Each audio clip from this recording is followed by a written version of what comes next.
میں بہک سکوں یہ مجال کیا، میرا رہنما کوئی اور ہے۔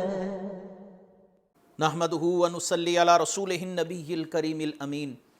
اما بعد فاعوذ باللہ السمیع العلیم من الشیطان الرجیم، بسم اللہ الرحمن الرحیم۔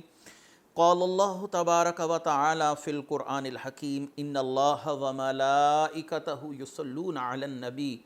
یا ایہا الذین آمنوا صلوا علیہ وسلموا تسلیما۔ الصلاۃ والسلام علیک یا رسول اللہ وعلی آلک واصحابک یا نبی اللہ۔ اللہ تعالیٰ کی بحد و حساب حمد و ثنا سرور کونین جان عالم وجہ تخلیق کائنات حضرت محمد مصطفیٰ صلی اللہ علیہ وسلم اور آپ کے جمیع آل و اصحاب کی بارگاہ ناز میں درود و سلام کے نذرانوں کے بعد قابل صد تکریم و تعظیم میرے دینی اور یقینی دوستوں، بزرگوں اور بھائیوں، تفسیر اعجاز القرآن کے اگلے درس کے ساتھ حاضر خدمت ہیں، اور آج انشاءاللہ العزیز سورہ نحل کا 9واں رکوع اور 14ویں پارے کا 15واں رکوع جو ہے اس کی تفسیر بیان کی جائے گی۔ اللہ تعالی ہمیں حق بات کہنے کی توفیق مرحمت فرمائے۔ آیت کا نمبر شمار ہے 66 اور سورہ نحل ہے۔ اللہ تعالیٰ قرآن میں ارشاد فرماتے ہیں وَإِنَّ لَكُمْ فِي الْأَنْعَامِ لَعِبْرَةً نُسْقِيكُم مِّمَّا فِي بُطُونِهِ مِن بَيْنِ فَرَثٍ وَدَمٍ لَبَنًا خَالِصًا صَائِغًا لِلشَّارِبِينَ، اور بے شک تمہارے لیے مویشیوں میں غور و فکر کی باتیں ہیں، اور وہ یہ کہ ہم تمہیں ان کے پیٹوں سے گوبر اور خون کے درمیان سے خالص دودھ نکال کر پلاتے ہیں جو پینے والے کے گلے سے آسانی سے اترنے والا ہے۔ وَإِنَّ لَكُمْ، اور بے شک تمہارے لیے، اللہ تعالیٰ نے پچھلی آیت مبارکہ میں اپنی جن عظیم نشانیوں کا ذکر کیا اور اس سے الوہیت پر استدلال فرمایا، وہ یہ ہے کہ اللہ تعالیٰ زمین کو آسمان سے برسنے والی بارش کے ساتھ زندہ فرماتا ہے، اور اس سے مختلف نوعیت کے پھل، بوٹے اور کھیت کھلیان جو ہیں وہ اس سے جنم لیتے ہیں اور اسی سے پروان چڑھتے ہیں، نمو پاتے ہیں۔ اور اب جانوروں کے وجود کو کفار کے سامنے بحیثیت ایک نشانی اور ایک بہت بڑی دلیل کے طور پر پیش کیا جا رہا ہے کہ جانور کا وجود بھی تمہارے لیے اللہ کی بڑی نشانی ہے، پھر تم کیوں کر اللہ تبارک و تعالیٰ کا انکار کرتے ہو۔ دیکھیے، ایک گھاس ہے اور اس گھاس کو جانور جب چرتا ہے اور کھاتا ہے تو وہ اس کے پیٹ میں جا کر اس کے 3 حصے آپ کہہ لیجئے کہ بن جاتے ہیں۔ ان 3 حصوں کے حوالے سے امام رازی رحمۃ اللہ علیہ نے بڑی تفصیلی گفتگو فرمائی ہے۔ میں تفسیر کبیر امام رازی رحمۃ اللہ علیہ کی، جس کو مفاتیح الغیب کہتے ہیں، وہاں سے عبارت آپ کے سامنے پڑھ دیتا ہوں کہ جب جانور غذا کھاتا ہے تو انسان کا معاملہ تھوڑا سا اس سے جدا گانا ہے کہ اس کے معدے میں پہنچتی ہے، اور جانور کی جو خوراک ہے وہ اس کی اوجڑی میں جا کر پہنچتی ہے، اور اوجڑی میں اس کی جو خوراک ہے وہ اب 2 حصوں میں منقسم ہو جاتی ہے۔ ایک حصہ جس سے اس کے جسم کے فضلات بنتے ہیں، یعنی گوبر وغیرہ، اور دوسرا حصہ وہ ہے جس سے اللہ تبارک و تعالیٰ اس کے پیٹ سے ہی، اسی خوراک سے اللہ تعالیٰ دودھ پیدا فرماتا ہے۔ امام رازی رحمۃ اللہ علیہ نے تو ذرا یہاں پر تفصیلی طور پر کلام کیا، میں اختصار کے ساتھ بیان کر رہا ہوں۔ فرماتے ہیں کہ جانور جب خوراک کھاتا ہے تو اوجڑی میں پہنچتی ہے، اسی سے فضلات بنتے ہیں، اور اس کے کچھ حصے سے اللہ تعالیٰ اس کا خون بناتا ہے، اور اسی خوراک سے اللہ تبارک و تعالیٰ اس کا دودھ بناتا ہے، اور دودھ کے اندر اللہ تبارک و تعالیٰ نے بھی عجیب و غریب تاثیرات رکھی ہیں۔ اب ایسے ہے کہ جو جانور کا دودھ ہے، اس دودھ کی مختلف تاثیرات مختلف اوقات میں ظاہر ہوتی ہیں۔ یہاں پر ایک اور بات بھی بڑی قابل غور ہے کہ وہی خوراک نر کھا رہا ہے اور وہی خوراک مادہ جانور کھا رہا ہے، لیکن نر کے پیٹ میں یا نر کے اندر کوئی ایسا معاملہ نہیں چلتا کہ اس سے دودھ کی نمو ہو، دودھ پیدا ہو، اور مادہ وہی خوراک کھا کر دودھ پیدا کر رہی ہے۔ اللہ تبارک و تعالیٰ نے مادہ کے جسم کے اندر جانور کی ولادت کے لیے ایسی بعض رطوبات پیدا فرما دی ہیں کہ جب اس کے پیٹ میں ایک جانور پلتا ہے تو وہ رطوبات اور وہ مادے اس جانور کے لیے انتہائی مفید ثابت ہوتے ہیں، اس کا وجود بنتا ہے اور اس میں حیات کے آثار پیدا ہوتے ہیں، وہ اپنی ماں کے پیٹ میں پلتا بڑھتا ہے۔ اور اسی طرح اللہ تبارک و تعالیٰ کی یہ بھی ایک عظیم قدرت ہے کہ اس کو جو دودھ پہنچتا ہے وہ دودھ اس کے لیے ذو ہضم ہوتا ہے، کوئی ایسی سخت خوراک نہیں ہے کہ جس کو کھائے تو اس کو ہضم نہ ہو۔ یہ اللہ تبارک و تعالیٰ کی ایک اور بہت ہی بڑی نشانی ہے۔ اور لطف کی بات یہ ہے کہ یہ دودھ جب تھنوں سے نیچے اترتا ہے تو اللہ تبارک و تعالیٰ نے اس انسان کے لیے غذائیت سے بھرپور رکھا ہے۔ وہی گھاس جس میں کوئی تاثیر نہیں، لیکن جب جانور کے پیٹ میں گیا تو گوبر بنا، اسی سے خون بنا اور اسی سے دودھ بنا۔ اب دودھ کی طرف آتے ہیں کہ دودھ جو جانور کے تھنوں سے نیچے اتر رہا ہے اس کو اللہ تعالیٰ نے ذو ہضم بنا ہے۔ انسان جب پیتا ہے تو پینے میں آسانی ہے، فوراً اس کے معدے میں پہنچ جاتا ہے، اور جب اس کے معدے میں پہنچتا ہے تو اس سے انسان کے خون بننے کا ایک پروسیس جو ہے وہ شروع ہوتا ہے، اور انسان کے جسم کے اندر یہ جو دودھ ہے یہ کیا کیا چیزیں پیدا کرتا ہے۔ جدید سائنس اور جدید تحقیقات کے مطابق دودھ کے اندر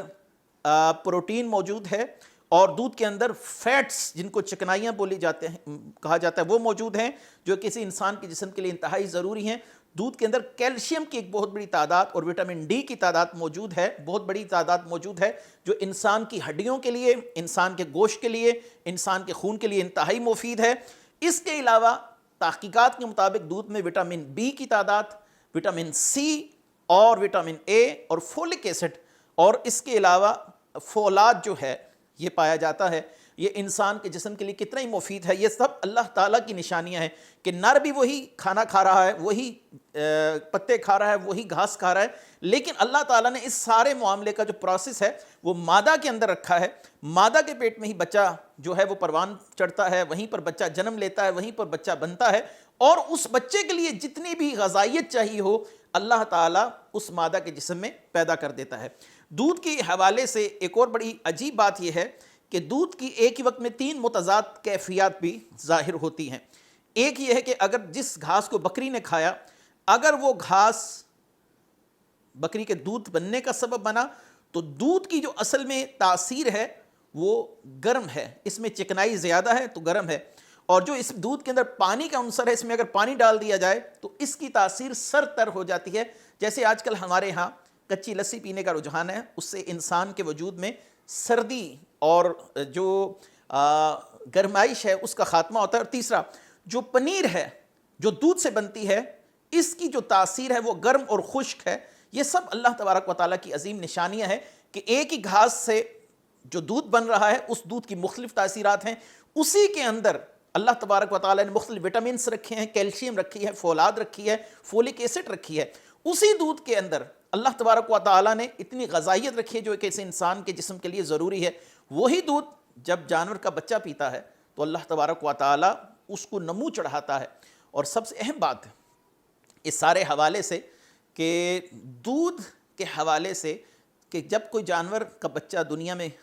آتا ہے، کوئی بھینس کا بچہ ہے، گائے کا بچہ ہے، تو یہ اللہ تبارک و تعالیٰ نے اس میں ایک فطری اور جبلی طور پر ایک بات رکھی ہے کہ وہ بغیر کسی کی سکھائے اپنے ماں کے تھنوں کی طرف متوجہ ہوتا ہے اور وہاں سے دودھ پیتا ہے۔ یہ کسی تعلیم اور تربیت کے بغیر معاملہ چل رہا ہے کہ اس کو پہلے سے پتہ ہے کہ میرے لیے غذا کا انتظام اللہ نے یہاں پر رکھا ہے، اور یہیں سے میرے لیے جو غذا آئے گی وہ میرے لیے مفید ہے۔ اور وہ غذا ایسی ہے کہ جانور اگر گھاس نہ بھی کھائے اور پتے وغیرہ نہ بھی کھائے تو وہ اس کی پروان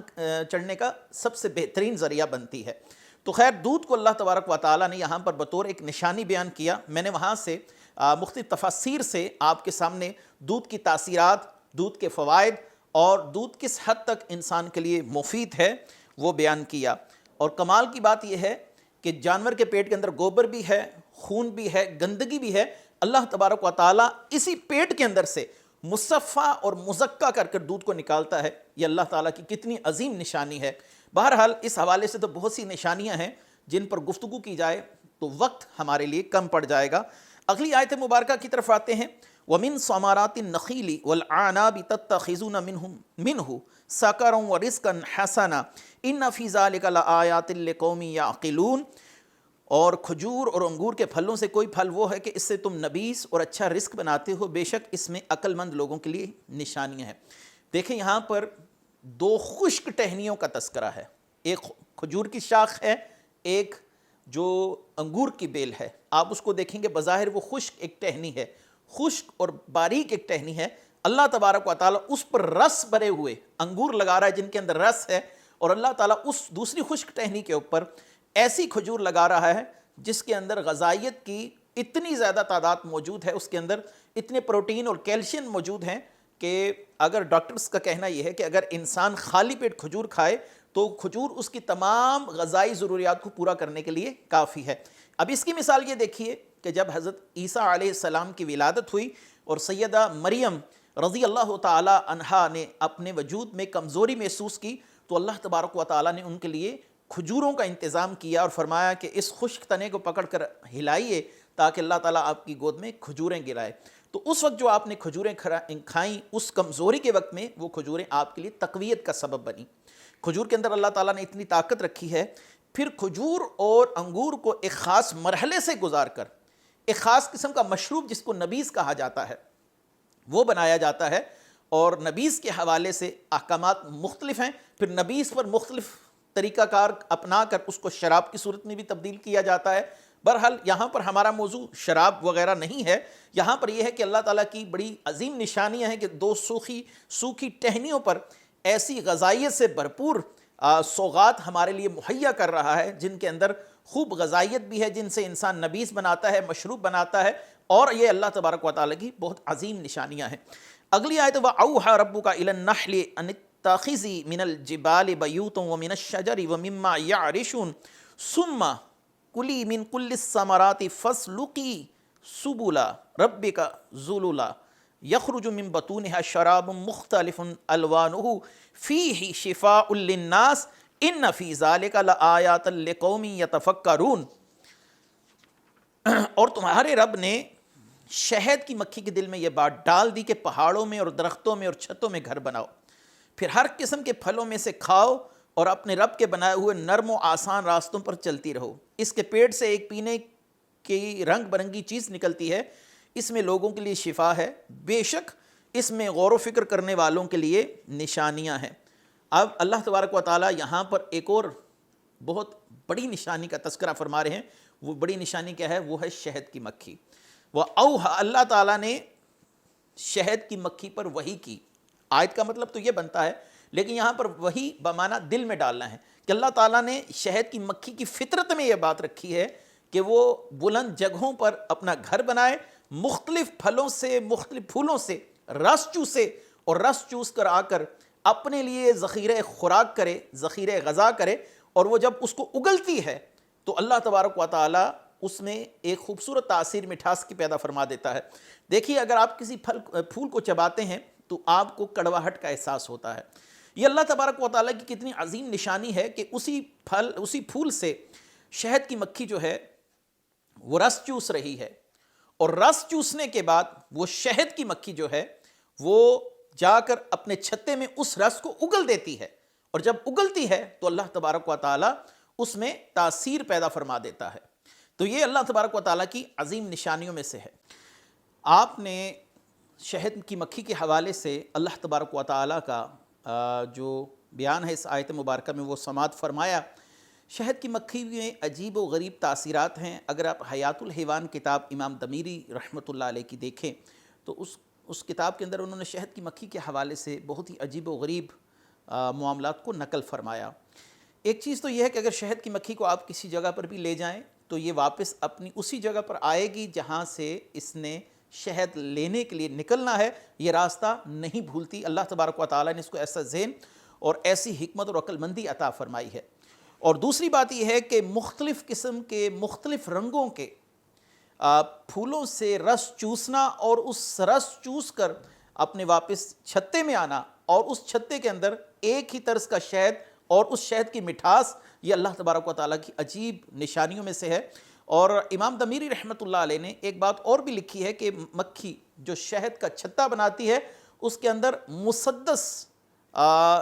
جو ہے اس کے سائز کے، شہد کی مکھی جو اگر بناتی ہے وہ مسدس ہوتا ہے، اور مسدس ایک سائز کو کہا جاتا ہے، اس کے تمام اضلاع مساوی ہیں، اس کے تمام خانے جو ہیں وہ مساوی ہوتے ہیں، اور ان کے اندر اللہ تبارک و تعالیٰ نے شہد کی مکھی کو شہد بھرنے کی ایک حکمت اور دانائی عطا فرمائی ہے۔ اور اگر آج کی سائنس ویسے ہی اضلاع مساوی بنانا چاہے تو اس کے لیے ممکن نہیں ہے کہ وہ ایسے اضلاع مساوی بنا سکے جیسے کہ وہ برابر خانے بنائے جاتے ہیں۔ اور اس کے علاوہ شہد کی مکھیوں میں ایک بڑی مکھی کا بھی تذکرہ ملتا ہے کتب میں، جس کو ملکہ مکھی کہا جاتا ہے، اور تمام شہد کی مکھیاں جہاں کہیں جائیں تو اسے اٹھا کر اپنے ساتھ لے کر جاتی ہیں اور اس کی اطاعت کرتی ہیں۔ اور اس کے علاوہ یہ ہے کہ شہد کی مکھی کے حوالے سے امام غزالی نے مکاشفۃ القلوب کے اندر ایک بڑی دلچسپ بات لکھی کہ شہد کی مکھی جب رس کو چوستی ہے پھولوں سے اور واپس آتی ہے تو یہ نبی کریم صلی اللہ علیہ وسلم پر درود شریف پڑھتی ہوئی آتی ہے، اور اس درود شریف کی برکت سے اللہ تبارک و تعالی اس پھیکے اور کڑوے رس کو میٹھا شہد بنا دیتا ہے۔ یہ شہد کی مکھی کی بڑی ہی خوبصورت ایک بات امام غزالی رحمۃ اللہ علیہ نے لکھی ہے۔ رسول اللہ صلی اللہ علیہ وآلہ وسلم نے 4 جانوروں کو مارنے کی ممانعت فرمائی ہے، جن میں چیونٹی ہے، شہد کی مکھی ہے، اور ہدہد ہے، اور لٹور، یہ سبز رنگ کا ایک پرندہ ہے جو چھوٹے پرندوں کا شکار کرتا ہے۔ رسول اللہ صلی اللہ علیہ وسلم نے ان 4 چیزوں کی مارنے کی ممانعت فرمائی ہے۔ یہاں پر ایک اور بات، ایک فقہی مسئلہ بھی سماعت کر لیجئے، اگر یہ تمام چیزیں جن کا میں نے ذکر کیا، ان میں سے کوئی چیز مثلا چیونٹی ہے یا شہد کی مکھی ہے، وہ انسان کے لیے اذیت کا سبب بننا شروع ہو جائے تو پھر ان کو مارنا اس حد تک جائز ہے جس حد تک ان کی اذیت سے چھٹکارا مل جائے۔ یوں ہی انسان نے اگر چیونٹیوں کی بل دیکھی اور ان کو مارنے کے لیے انسان پیچھے پڑ جائے تو یہ شرعاً جائز نہیں۔ ہاں، اگر چیونٹیاں انسان کے لیے اذیت کا سبب بنتی ہیں، شہد کی مکھیاں انسان کے لیے اذیت کا سبب بن رہی ہیں، تو پھر اس حد تک ان کو مارنے کی اجازت ہے جس حد تک انسان کو ان کے شر سے پناہ مل جائے۔ اور آگے اللہ تبارک و تعالیٰ نے فرمایا کہ شہد ہے جو مکھیاں بناتی ہیں، اس میں ہم نے انسانوں کے لیے شفا رکھی، شفاء للناس ان فی ذلک لآیات لقوم یتفکرون۔ طبی نقطہ نظر سے شہد مختلف بیماریوں کا علاج ہے، مثلا بلغم ہے، اس میں اللہ تعالیٰ نے شہد میں شفا رکھی ہے، کھانسی ہے، شہد میں شفا ہے۔ اس کے علاوہ طب نبوی میں اگر دیکھا جائے تو شہد کے اندر بہت سے معاملات کی شفا کا تذکرہ ملتا ہے، لیکن یہاں پر جو ایک اہم گفتگو میں کرنا چاہوں گا وہ یہ ہے کہ شفا کا حصول کسی دعا سے لینا کیا یہ توکل کے منافی ہے؟ بہت سے لوگ اس نظریے اور عقیدے کے قائل ہیں کہ اگر کسی دعا کو بطور شفا استعمال نہ کیا جائے، کسی دعا کو استعمال نہ کیا جائے شفا کے طور پر، تو یہ اللہ تبارک و تعالیٰ پر توکل کی اعلیٰ مثال ہے۔ ہمیں کوئی دعا استعمال نہیں کرنی چاہیے، اللہ تبارک و تعالیٰ ہی ہمارے حال کو جاننے والا ہے، وہ خود ہی ہمیں شفا دے دے گا، تو یہ بات صحیح نہیں۔ صوفیہ کے امام ابو طالب مکی قوت القلوب کے اندر لکھتے ہیں کہ ادویات کو اپنانا، ادویات کو استعمال کرنا یا ایسے ہی دیگر ذرائع سے شفا کا حصول کرنا، یہ اللہ تعالیٰ پر توکل کے منافی نہیں ہے۔ مثلا ایک مثال میں آپ کو دیتا ہوں کہ جب اللہ تبارک و تعالیٰ کا کوئی حکم آ جائے کسی چیز کے لیے، یا رسول اللہ صلی اللہ علیہ وسلم کی سنت کے اندر اس حوالے سے ہمارے لیے کوئی رہنمائی موجود ہو، تو ان چیزوں کو توکل کے منافی قرار نہیں دیا جا سکتا۔ توکل یہ ہے کہ چیز کو استعمال کیا جائے اور نتیجہ اللہ تعالیٰ کی ذات پر چھوڑ دیا جائے۔ رسول اللہ صلی اللہ علیہ وسلم سے اللہ تعالیٰ نے وعدہ فرمایا ہے آپ کی حفاظت کا، لیکن اس کے باوجود آپ حفاظتی تدابیر ضرور اپنایا کرتے تھے۔ آپ زرہ پہنا کرتے تھے، بسا اوقات آپ اپنے سر پر لوہے کا ایک خول بھی پہنا کرتے تھے، آپ صلی اللہ علیہ وسلم اپنے جسم کو اچھے طریقے سے ڈھانپا کرتے تھے، اور رسول اللہ صلی اللہ علیہ وسلم کے اس عمل سے ہمیں یہ بات پتہ چلی کہ اسباب کو اپنانا قطعاً توکل کے منافی نہیں، کیونکہ رسول اللہ صلی اللہ علیہ وسلم امام المتوکلین ہیں۔ تو یہاں سے ایک اور مسئلہ بھی ضمناً میں عرض کرتا چلوں کہ ایسے تعویذات جو کہ غیر شرعی کلمات پر مشتمل نہ ہو اور ان کے اندر قرآن و حدیث کے حوالے سے کلمات موجود ہوں، تو انہیں شفا کی نیت سے گلے میں پہننا یہ جائز ہے، علاج کی نیت سے، اور یہ عقیدہ رکھنا، نظریہ رکھنا کہ اللہ تبارک و تعالیٰ کا ذکر ہے، اس کی برکت سے ہمیں شفا ملے گی اور اللہ تعالیٰ کے اذن سے ہمیں شفا ملے گی۔ تو ایسے تعویذات اور ایسے جو معاملات ہیں وہ اللہ تبارک و تعالیٰ کے توکل کے منافی قطعاً نہیں ہو سکتے۔ نبی کریم صلی اللہ علیہ وآلہ وسلم کے حوالے سے بھی ایسی احادیث ملتی ہیں کہ آپ حسنین کریمین کو بعض آیات کے ساتھ اور بعض مسنون اذکار ہیں ان کے ساتھ دم کیا کرتے تھے۔ رسول اللہ صلی اللہ علیہ وسلم کا دم کرنا یہ گویا کہ ایک طرح کا علاج ہے، اور علاج توکل کے کبھی بھی منافی نہیں ہوتا۔ تو بہت سے لوگوں کے ذہنوں میں یہ سوالات ہوتے ہیں کہ تعویذات یا اسباب کو اپنانا یا ادویات کو استعمال کرنا،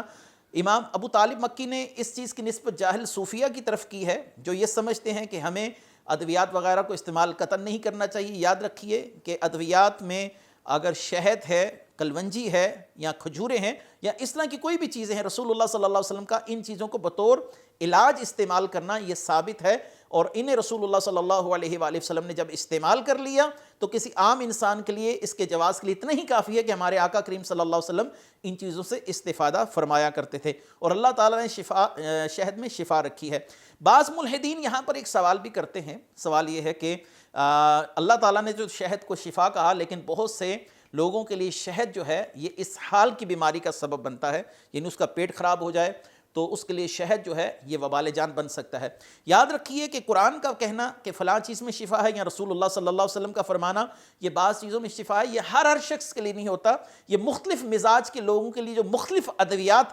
قرآن و سنت میں تجویز کی گئی ہیں یہ اس قبیل سے معاملہ ہے۔ مثلا رسول اللہ صلی اللہ علیہ وآلہ وسلم نے شہد کو ہر شے کے لیے علاج قرار نہیں دیا، یہ مختلف نوعیت کی بیماریاں ہیں جن میں شہد جو ہے وہ بہترین ثابت ہو سکتا ہے، اور اس کی جو تشخیص ہے وہ اتبا کرتے ہیں، طبیب کرتے ہیں کہ اس بیماری کے لیے شہد آپ کے لیے بہترین ہے۔ کلونجی بعض مریضوں کے لیے نقصان دہ ثابت ہوتی ہے، لیکن تشخیص کرنے کے بعد طبیب جو ہے وہ تشخیص کرنے کے بعد اس بات کا حکم دے سکتا ہے کہ آپ اس بیماری میں کلونجی استعمال کر سکتے ہیں، آپ کے لیے مفید ہوگی۔ تو یہ مختلف نوعیت کی مختلف بیماریاں ہیں، مختلف بیماریوں کے لیے مختلف علاج جو ہیں وہ تجویز کیے گئے۔ شہد بھی مختلف بیماریوں کا علاج رکھتا ہے، یہاں پر یہ مطلب نہیں کہ اب آپ ہر شخص کے لیے جس کو اسہال کی بیماری ہے اس کے لیے بھی شہد کو تجویز کر دیں، یہ اس کا معاملہ جو ہے وہ طبیب کے سپرد ہوتا ہے، لیکن اس بات کا انکار قطعاً نہیں کیا جا سکتا کہ اللہ تعالیٰ کے اذن سے ان چیزوں کے اندر شفا موجود ہے۔ ہاں، ان چیزوں کا تعلق انسان کے مزاج اس کی بیماری کے ساتھ ہے کہ کس بیماری میں کیا چیز استعمال کرنی ہے، اس کی تشخیص کرنے کے بعد جو طبیب ہے وہی مشورہ دے سکتا ہے۔ اور اگلی آیت مبارکہ ہے وَاللَّهُ خَلَقَكُمْ ثُمَّ يَتَوَفَّاكُمْ وَمِنْكُمْ مَنْ يُرَدُّ إِلَىٰ أَرْذَلِ الْعُمُرِ لِكَيْ لَا يَعْلَمَ بَعْدَ عِلْمٍ شَيْئًا إِنَّ اللَّهَ عَلِيمٌ قَدِيرٌ، اور اللہ نے تمہیں پیدا کیا پھر وہ تمہاری جان قبض کرے گا اور تم میں کوئی سب سے گھٹیا عمر کی طرف پھیرا جاتا ہے تاکہ جاننے کے بعد کچھ نہ جانے، بے شک اللہ تعالیٰ جاننے والا اور بہت قدرت والا ہے۔ یہاں پر انسان کی عمر کے آخری حصے کو بیان کیا گیا جب وہ بالکل اس حال میں آ جاتا ہے جیسے کوئی چھوٹا بچہ وہ اپنے معاملات کو بھولنا شروع کر دیتا ہے، اس کی بصارت میں، اس کی سماعت میں کمی پیدا ہو جاتی ہے۔ اور یہاں پر ایک بڑی دلچسپ بات بھی میں کرتا چلوں، حضرت اکرمہ رضی اللہ تعالیٰ عنہ کیا فرماتے ہیں کہ جس نے قرآن پڑھا، قرآن یاد کیا، اس کے حق کو پہچانا، اس پر عمل کیا، اللہ تعالیٰ اسے ارذل العمر سے محفوظ رکھتا ہے۔ یعنی جو بڑھاپے کے اندر دوسرے لوگوں پر ایک ذلت کی کیفیت مسلط ہے کہ انہیں کچھ سمجھ نہیں آتا، دماغ کام کرنا چھوڑ گیا، گھر سے باہر نکلے وہ پتہ بھول گئے، نظر کچھ آ نہیں رہا، منہ میں دانت نہیں رہے، سماعتیں جو ہیں وہ متاثر ہو چکی ہیں، تو اگر کوئی شخص اس کیفیت سے اللہ کی پناہ چاہتا ہے تو اسے چاہیے کہ قرآن کریم کو زیادہ پڑھے، قرآن کریم پر عمل کرے، قرآن کریم کو یاد کرے۔ رسول اللہ صلی اللہ علیہ وسلم اس عمر سے اللہ کی پناہ مانگتے تھے۔ آپ نے ایک دعا امت کے لیے تجویز فرمائی ہے، اعوذ بک من البخل والکسل وارذل العمر وعذاب القبر وفتنة الدجال وفتنة المحیا والممات۔ اے اللہ میں بخل سے یعنی کنجوسی اور سستی سے، نکمے پن کی عمر سے، قبر کے عذاب سے، دجال کے فتنے سے، زندگی اور موت کے فتنوں سے تیری پناہ چاہتا ہوں۔ یہ حدیث بخاری شریف میں موجود ہے۔ اگر کوئی شخص اس دعا کو نمازوں کے وقت پڑھنے کی اپنی عادت بنائے گا تو یقیناً اس عمر کی جو ذلت اور مشقت ہے اللہ تعالیٰ اسے محفوظ فرمائے گا۔ یہ عمر کے بڑھنے کے ساتھ ساتھ انسان کے لیے مسائل بڑھ جاتے ہیں، اس کی توانائیاں جواب دینا شروع کر دیتی ہیں، ہاتھوں پر راشا کی کیفیت جو ہے وہ طاری ہو جاتی ہے۔ اللہ تبارک و تعالیٰ اسے پھر اسی عمر کی طرف لے کر جاتے ہیں جیسے وہ بچپن میں دوسروں کا محتاج تھا، بڑھاپے میں پھر آ کر وہ دوسروں کا محتاج ہوا۔ اللہ تعالیٰ اس عمر کی مشقت اور ذلت سے ہم سب کو محفوظ فرمائے۔ وآخر دعوانا ان الحمد للہ رب العالمین۔ میں بہک سکوں یہ مجال کیا میرا رہا